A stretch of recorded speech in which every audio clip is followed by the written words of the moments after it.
Selamat siang teman-teman semua. Perkenalkan, nama saya Elizabeth Nainggolan. Saya akan menampilkan sebuah video yang merupakan salah satu tugas dari mata kuliah kewirausahaan. Nah, di dalam video ini saya akan menjelaskan tentang business model canvas dari usaha saya sendiri. Usaha saya itu Alice Dress. Selanjutnya ada latar belakang bisnis. Alice Dress merupakan bisnis online yang menjual berbagai jenis dress. Berikutnya adalah BMC dari Alice Dress. BMC ada 9 elemen dan saya akan menjelaskan ke-9 elemen tersebut secara berurutan. Yang pertama itu ada customer segments. Jadi, di customer segments ini kita menentukan segmen pangan mana yang akan menjadi target bisnis kita dan siapa yang akan membeli produk kita. Di Alice Dress ini, saya menargetkan wanita usia 16 sampai 25 tahun dan yang pastinya senang mengikuti tren fashion dan juga suka. Dan yang selanjutnya itu ada value proposition. Nah, nilai dan manfaat yang kita tawarkan untuk pelanggan, mengapa orang tersebut memilih atau menggunakan produk kita nih.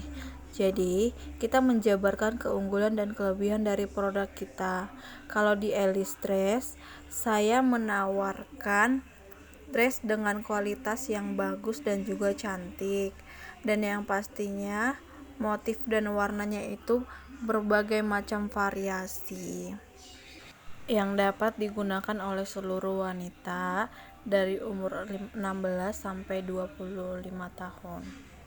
Nah, dan yang ketiga itu ada channels. Jadi, cara kita menjangkau pelanggan, bagaimana cara pelanggan mengetahui produk kita nih. Media kita untuk memasarkan produk kita, kalau Alice Dress menjangkau pelanggannya itu melalui media sosial seperti Instagram. Jadi, saya aktif di Instagram seperti share, foto, produk, dan lain-lain. Jadi, saya juga buka peluang bagi para reseller.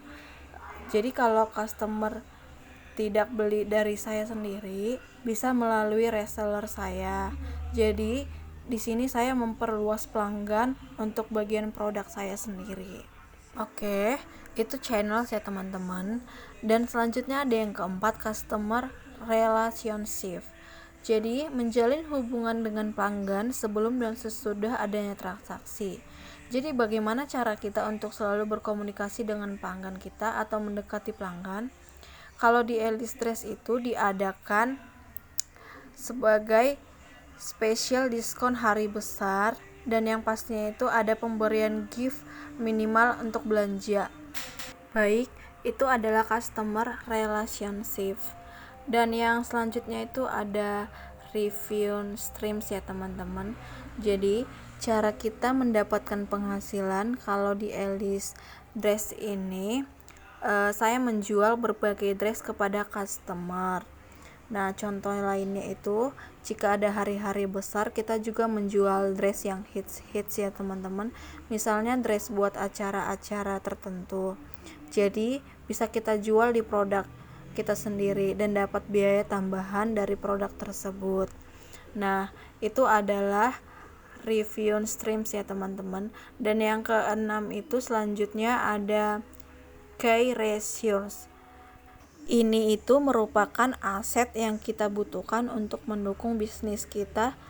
Jadi di Alice Dress itu ada SDMCS, social update, design packer teman-teman. Tugasnya itu menghandle pertanyaan dan pembelian dari customer. Desain itu sebagai pembuat gambar kreatif untuk di-share di Alice Dress teman-teman. Dan packer itu sebagai pengemas produk saya. Dan selanjutnya itu ada SDM lain, peralatan untuk CS, internetnya juga harus bagus ya teman-teman. Karena melalui internet ini kita menerima dan juga mendengarkan keluh kesah dari seorang pelanggan.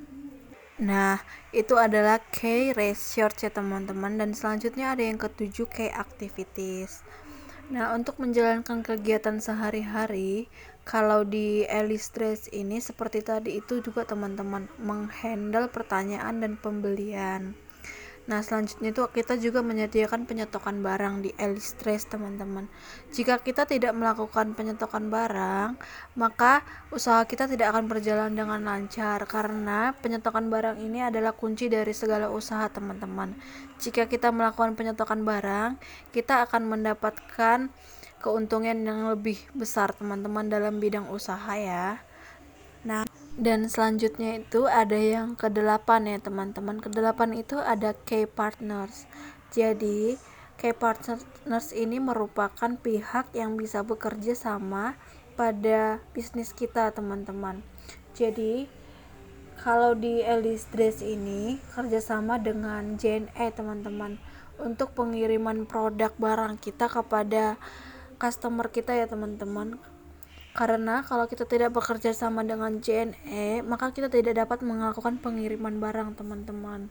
Dan yang selanjutnya itu kita juga ada supplier, teman-teman. Jadi supplier ini merupakan penyuplai barang di Elistresh ya, teman-teman. Karena tanpa supplier ini kita tidak akan dapat mengakses barang-barang kita, karena barang kita sebelum dikirim ke customer itu harus disurvei dulu ya, teman-teman, oleh supplier.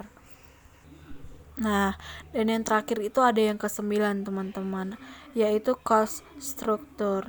Jadi, di cost structure ini merupakan rincian atau biaya untuk bisnis kita. Di Elistresh ini mengeluarkan biaya untuk internet ataupun pulsa dan menampung segala pertanyaan dan juga kritik dari seorang customer, teman-teman. Jadi selanjutnya itu kita juga ada biaya transportasi. Biaya transportasi ini digunakan untuk pengiriman barang ya, teman-teman. Nah, itu adalah ke-9 elemen yang ada di usaha saya, yaitu Elistresh. Sekian penjabaran dari saya mengenai business model kanvas dari usaha saya, yaitu Elistresh. Semoga bermanfaat dan saya meminta maaf jika terdapat kesalahan. Akhir kata saya ucapkan terima kasih.